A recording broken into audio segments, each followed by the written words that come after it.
출애굽기 20장 12절 말씀. 우리 한 절 말씀 우리 함께 읽도록 하겠습니다.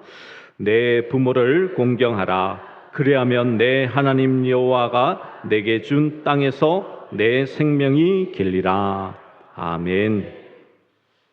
한국 교회는 5월 달만 되면 이제 첫째 주일은 어린이 주일, 둘째 주는 어버이 주일로 이렇게 예배로 하나님 앞에 섬기게 되죠.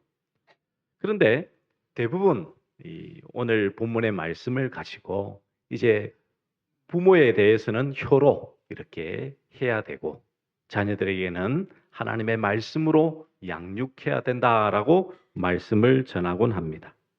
근데 여러분 한번 생각해 보시면 만약 하나님의 살아있는 말씀, 우리가 언약의 말씀으로 받아들이고 있는 이 말씀이 일반적인 윤리적이고 도덕적인 부모에게 효를 베풀라고 하는 그 말씀으로만 이 말씀을 지금 하고 있다면 일반 다른 종교와 그리고 다른 도덕적이고 윤리적인 책과 무엇이 다르겠습니까, 여러분? 그렇지 않습니까? 그리고 우리가 만약 이 윤리적이고 도덕적으로 이 말씀들을 이해한다면 과연 얼만큼 부모에게 이 효도를 해야지만 공경을 해야지만 하나님으로부터 또 사람으로부터 인정을 받을 수 있을까요? 저도 이 부모가 된 입장에서 보면 이 부모가 자녀에게 베푸는 내리사랑은 자녀가 평생을 갚아도 갚지 못할 것임을 우리는 이렇게 자녀를 낳아보면 좀 이해가 되지 않나요, 여러분?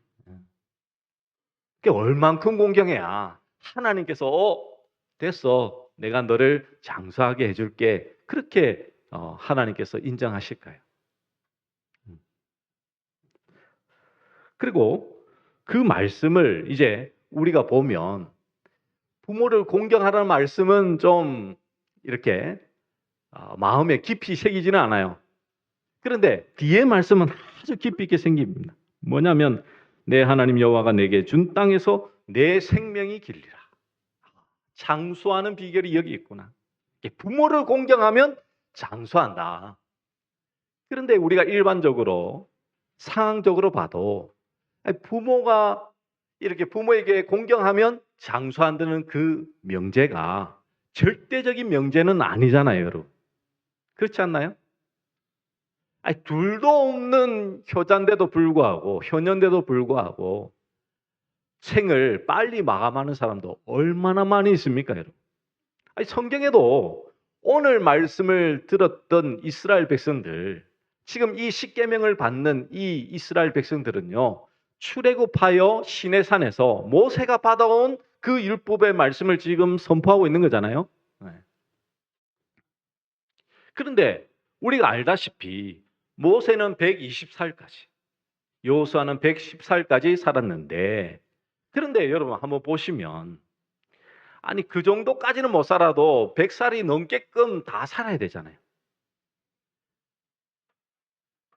그런데 가나안 땅에 들어갔던 이스라엘 백성들은요, 다 들어간 것이 아니었습니다. 바로 출애굽하여 태어난 이 세대들만 이 가나안 땅에 들어갔거든요. 그러면 1세대들 출애굽하여서 나와서 그렇게 살았던 그들은요, 다 죽었거든요. 나이가 많은 사람도 있겠지만 작은 사람도 있었습니다. 그러면 그들은 부모 공경을 하지 않아서, 효가 없어서 그들은 빨리 죽은 것일까요? 그렇지는 않겠죠. 실제로 이 유대인들은요, 이 부모 공경에 대한 하나님의 말씀을 잘 지키려고 노력했습니다. 율법의 말씀에 보면 이 부모 공경에 대한 말씀이 아주 강력하게 등장하고 있죠. 출애굽기 21장 15절에 보시면 자기 아버지나 어머니를 치는 자는 반드시 죽일지니라. 레위기 20장 9절에 보시면 만일 누구든지 자기의 아버지나 어머니를 저주하는 자는 반드시 죽일지니. 신명기 21장에서는 아버지의 말이나 그 어머니의 말을 순종하지 아니하고 그 부모가 징계하여도 순종하지 아니하거든 쭉 이렇게 지나가면요 그를 돌로 쳐 죽일지니 라고 말씀하거든.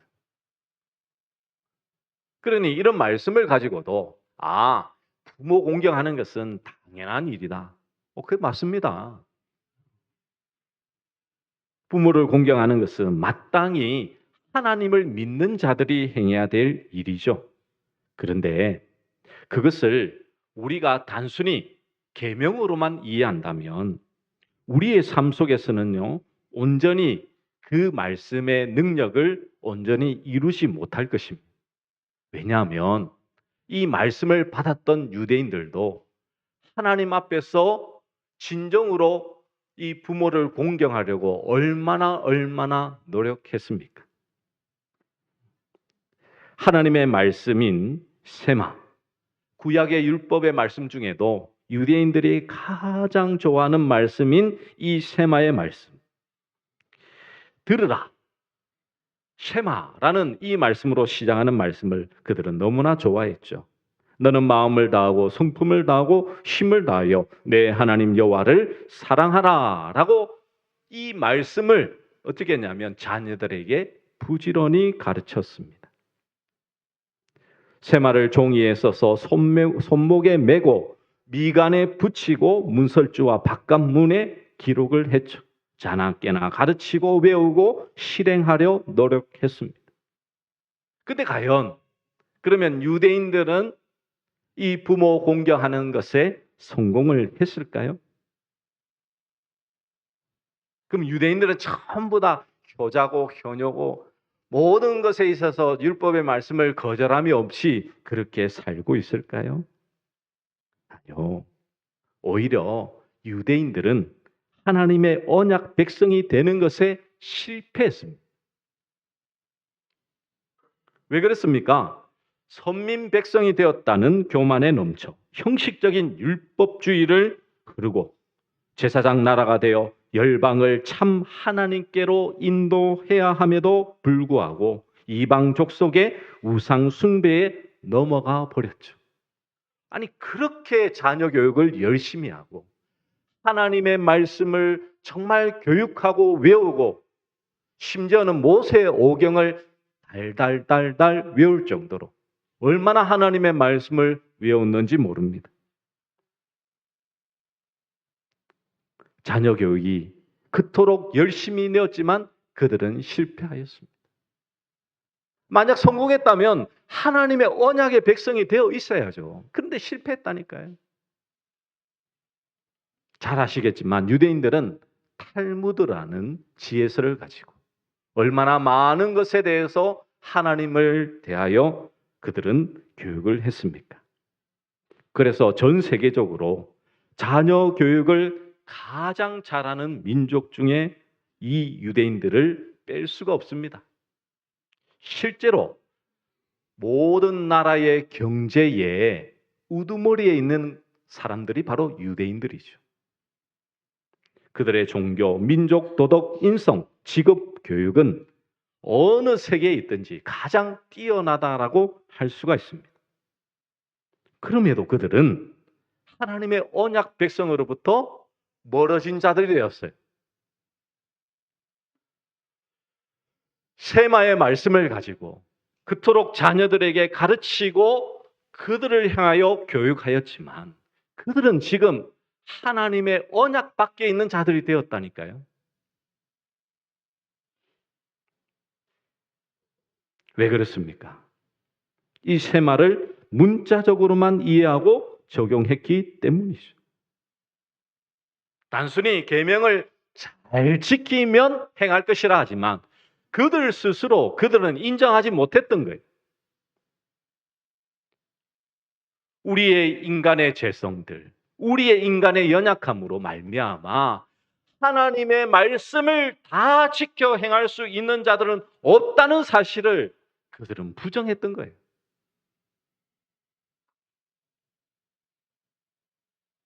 어떻게든지 인간의 노력으로 하나님과의 교제를 바로 세우기보다는 안식일을 지키고 또 자녀 교육을 잘하고 그리고 모든 율법의 말씀을 지키는 미시나라는 그 율법의 말씀의 규율을 가지고 그들은 행위에만 관심을 가졌던 것이죠.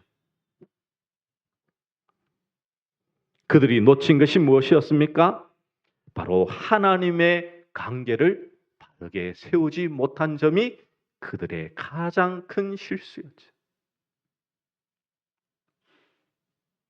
어떤 모습에 있더라도 하나님과의 바른 관계 속에만 있으면 됩니다.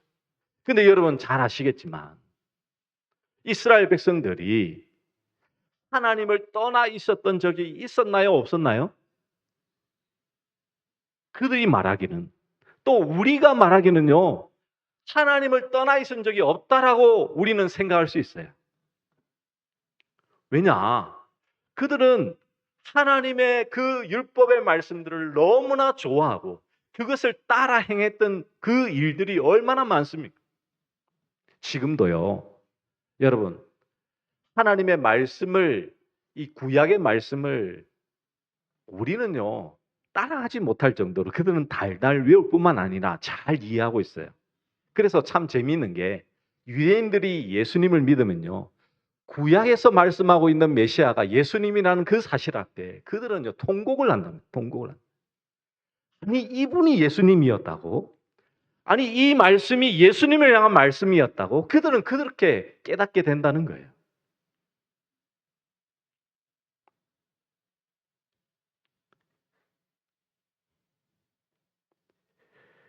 그들은 종교 교육을 넘어서 하나님 앞에 바른 관계를 세워야 되지만 그렇게 하지 못했습니다. 그 이유는 무엇일까요? 더 많은 교육이 필요해서 그럴까요? 더 행실에 열심을 내야지만 가능할 것일까요? 아니요. 인간의 힘으로는 불가능하기에 우리 구주 예수 그리스도가 이 땅에 오신 것 아니겠습니까, 여러분? 인간의 노력이 아닌, 인간의 열심이 아닌 오직 하나님의 은혜로만 우리는 하나님과 바른 관계를 해나갈 수 있게 되는 것이죠. 그것을 우리는 분명히 기억하며 바라봐야 되는 것입니다. 그러면 우리 하나님 아버지는 그 이스라엘 백성들을 이제 그 유월절의 어린 양의 피로 살리시고 그들을 구원해 내셔서 이제 그들을 향하여서 부모를 공경하라고 하신 말씀의 뜻은 과연 무엇일까요? 여러분, 오늘 우리 십계명의 2절의 말씀에 보시면 이제 십계명의 처음 이제 설명하는 구절이죠. 나는 너를 애굽 땅 종되었던 집에서 인도하여 낸 내 하나님 여호와니라라고 말씀합니다. 애굽의 종되었던, 즉 제2의 건세의 메인 종을 빼내서 자유하는 아들로 만드셨음을 선언하고 계시는 것이죠. 그래서 이스라엘은 내 아들, 내 장자라라고 출애굽기 4장 22절에 말씀하고 있습니다. 즉 하나님은 이스라엘을 아들로 삼으신 아버지라는 말씀이죠. 장자가 죽임을 당하지 않은 이스라엘은 유월절 어린 양의 피의 은혜로 이제부터 하나님의 아들이 된 것입니다. 애굽의 모든 장자들은 다 죽었죠. 그래서 하나님의 아들이 될 수 없습니다. 왜? 예수 그리스도의 피가 그들에게는 없었기 때문이죠. 이스라엘에게 부모란 출애굽을 통해 하나님의 구원한 경험을 이제 하나님의 말씀을 넘겨주고 흘려주는 역할로 하나님 앞에 세워진 자였습니다. 말씀을 증거하는 자로서 그는 하나님과 같은 존재예요. 부모의 입장은. 단순히 부모는 아이를 낳은 그런 자가 아니라요. 하나님의 살아있는 말씀을 증언하는 자로 이 부모를 세워주신 것이라고요. 자녀의 입장에서는 하나님께서 자신들에게 말씀을 하시는 것 같은 존재로 부모를 생각해야만 되는 것이죠. 부모가 하나님이란 말씀이 아니고 하나님의 말씀을 증언하는 자로서, 그래서 하나님은 미간에 써붙이라고 했는데 진짜 써붙이라고 하신 게 아니고 너가 정말 하나님의 사랑하심을 뭐하라고요? 자녀에게 보여주라는 거죠. 보여주라는 거. 미간이라는 것은 보여주는 거예요. 나는 못 봐도 남은 보는 거예요. 내 자녀는 보는 거예요. 내가 하나님을 사랑하는지를 내 자녀가 보면서 그것을 알아야 되는 것이죠. 이런 점에서 진짜 부모는 하나님이심을 우리는 분명히 알아야 됩니다. 이사야 64장 8절에 보시면 그러나 여호와여 이제 주는 우리 아버지시니이다. 우리는 진흙이요 주는 토기장이시니 우리는 다 주의 손으로 지으신 것이니이다. 하나님께서 우리를 지으신 창조주이시며 또한 창조주이신 하나님 아버지 되심을 성경은 분명히 말씀하고 있죠. 바로 이것이 언약 아래서 맺어진 하나님께서 우리를 양자 삼으신 하나님의 놀라운 은혜이지 않습니까? 그러나 이제 이스라엘은 하나님을 아버지로 여기지 않고 영광스럽게도 하지 못하였죠. 그래서 이사야 1장 2절과 4절에 보시면 이렇게 말씀합니다. 하늘이여 들으라, 땅이여 귀를 기울이라. 여호와께서 말씀하시기를 내가 자녀를 양육하였거늘 그들이 나를 거역하였도다. 소는 그 임자를 알고 나귀는 그 주인의 구유를 알건만은 이스라엘은 알지 못하고 나의 백성은 깨닫지 못하는도다 하셨도다. 그러면서 뭐라 말씀하십니까? 슬프다 범죄한 나라요 허물진 백성이요 행악의 종자요 행위가 부패한 자녀로다. 그들이 여호와를 버리며 이스라엘의 거룩하신 이를 만홀히 여겨 멀리하고 물러갔도다 라고 말씀합니다. 하나님은 우리를 자녀 삼으셨는데 우리는 하나님을 뭐 했다고요? 버렸다는 거예요. 그래서 오늘 내 부모를 공경하라고 할 때에 히브리어 말씀해 보시면 우리 성경에는 이제 부모라는 이런 단어가 등장하지만 성경에는 아버지와 어머니가 등장합니다. 그런데 히브리어 원어를 보시면 참 재미가 있습니다. 참 히브리어 이 원어는요 중국어와 같이 뜻 언어라고 생각하시면 돼요. 상형 언어.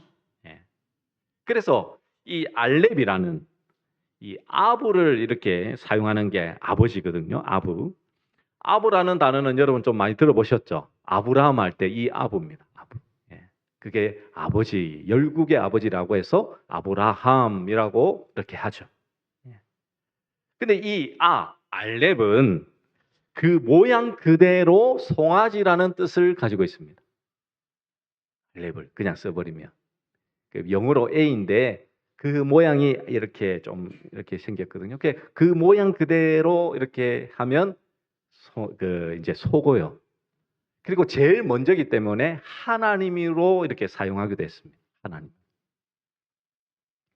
그러니까 여러분 생각해 보세요. 왜 이스라엘 백성들이 자꾸 금송아지를 하나님이라고 명했는지 아시겠죠? 이게 문화적으로 그렇게 좀 연결이 되어 있다라고 보시면 돼요. 아무튼 그들이 생각한 것은 무엇이었습니까?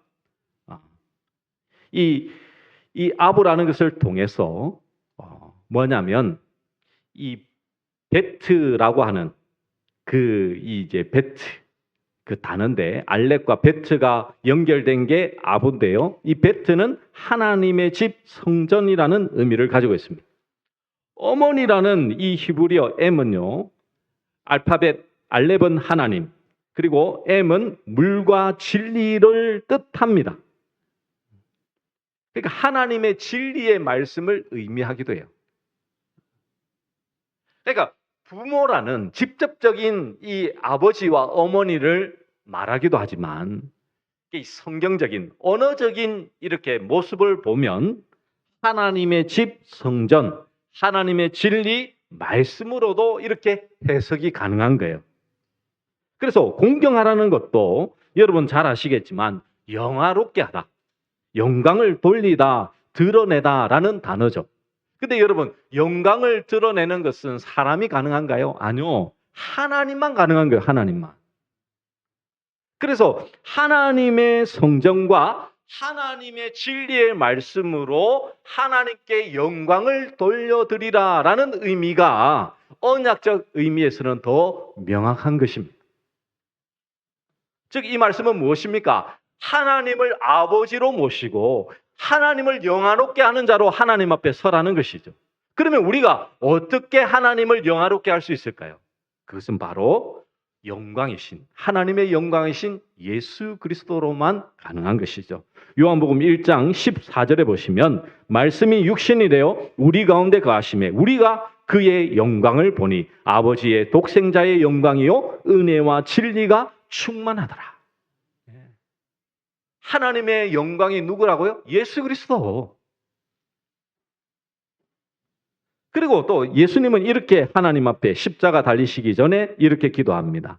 뭐라고 하냐면 요한복음 17장 1절과 2절에 보시면 예수께서 이 말씀하시고 눈을 들어 하늘을 우러러 이르시되 아버지여 때가 이르렀사오니 아들을 영화롭게 하사 아들로 아버지를 영화롭게 하게 하옵소서. 아버지께서 아들에게 주신 모든 사람에게 영생을 주게 하시려고 만민을 다스리는 권세를 아들에게 주셨음이로소이다. 아멘. 바로 이 십자가를 통하여 아들로 예수 그리스도로 말미암아 하나님을 영화롭게 해달라고 그렇게 기도하고 있죠. 즉 우리가 하나님께 영광을 올려드릴 수 있는 유일한 방법은요, 예수 그리스도를 통해서밖에 없습니다. 왜? 예수님만이 하나님 아버지를 영광 올려드릴 수 있는 분이시거든요.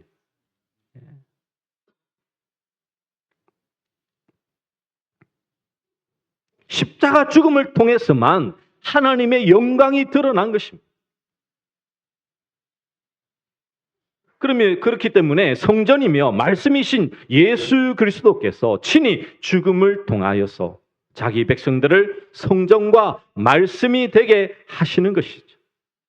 그래서 고린도전서 3장 16절에 보시면 너희가 하나님의 성전인 것과 하나님의 성령이 너희 안에 계시는 것을 알지 못하느냐라고 말씀하시고요. 고린도후서 6장 16절에서는 예수 그리스도와 한 못 낸 자를 성전이라 말씀하고 있습니다. 그 성전을 경험한 자는 요한계시록 19장 9절에 보시면 이렇게 말씀합니다. 천사가 내게 말하기를 기록하라. 어린 양의 혼인잔치에 청함을 받은 자들은 복이 있도다 하고 또 내게 말하되 이것은 하나님의 참되신 말씀이라. 하나님의 어린 양의 혼인잔치에 참여했다는 것은 천국에 들어간 자죠. 그런데 그곳에 들어가니까 하나님의 참되신 말씀을 보는 거예요. 근데 그 천국이 누구냐면 바로 예수 그리스도. 그러므로 여러분, 우리가 이 십계명의 말씀을 언약의 말씀의 관점에서 본다면 내 부모를 공경하라는 것은 단순히 부모를 잘 공경해서 너 장수해라, 그 말씀이 아니죠. 하나님의 직과 말씀이 영광스럽게 드러나도록 그렇게 하시겠다는 하나님의 약속의 말씀인 것입니다. 그러면 이제 우리가 장수하는 비결, 내 하나님 여호와가 내게 준 땅에서 내 생명이 길리라라는 말씀은 무엇을 말씀하는 겁니까? 이것은 단순히 이 땅을 의미하는 것이 아니라 예수 그리스도 안에서 그 땅으로 표현하고 있는 것이죠. 그래서 요한계시록에 보시면 1000년 동안, 바로 그리스도와 하나 된 상태를 1000년 동안이라고 표현합니다. 이 1000년이라는 것은 기간을 말하는 게 아닙니다. 요한계시록을 그냥 숫자적으로만 기한으로만 생각하면 그것은 이단이 되죠. 영원토록 왕노릇하는 상태가 되었음을 말씀하고 있는 것입니다. 그러니까 예수 그리스도로 말미암아 이제는 우리가 하나님을 아버지라 부르고 하나님 아버지 안에서 영원한 안식을 누리며 하나님과 영원토록 교제하며 살 수 있는 존재가 되었기에 우리는 장수할 수 있게 된 것이라는 것이죠. 그러므로 우리 원주시민계 모든 믿음의 성도님들, 오늘 주의 말씀을 통하여 하나님을 아버지라 부르며, 성경은 우리를 향하여서 이렇게 말씀하죠. 하나님을 아빠라 부릅니다. 아빠라. 아빠라 부르며 우리는 하나님 앞에 나아갈 수 있는 존재가 됐다는 그 사실이 우리에게 가장 복되심을 여러분 기억하시면서 오늘 이 10계명의 5계명의 말씀이 언약의 말씀으로 우리에게 주신 그 약속의 말씀으로 온전히 받아 누리시는 모든 믿음의 종들 되시기를 간절히 축복합니다. 말씀을 기억하며 우리 아바 아버지 함께 찬양하도록 하겠습니다.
주는 내 맘을 고치시고 볼 수 없는 삶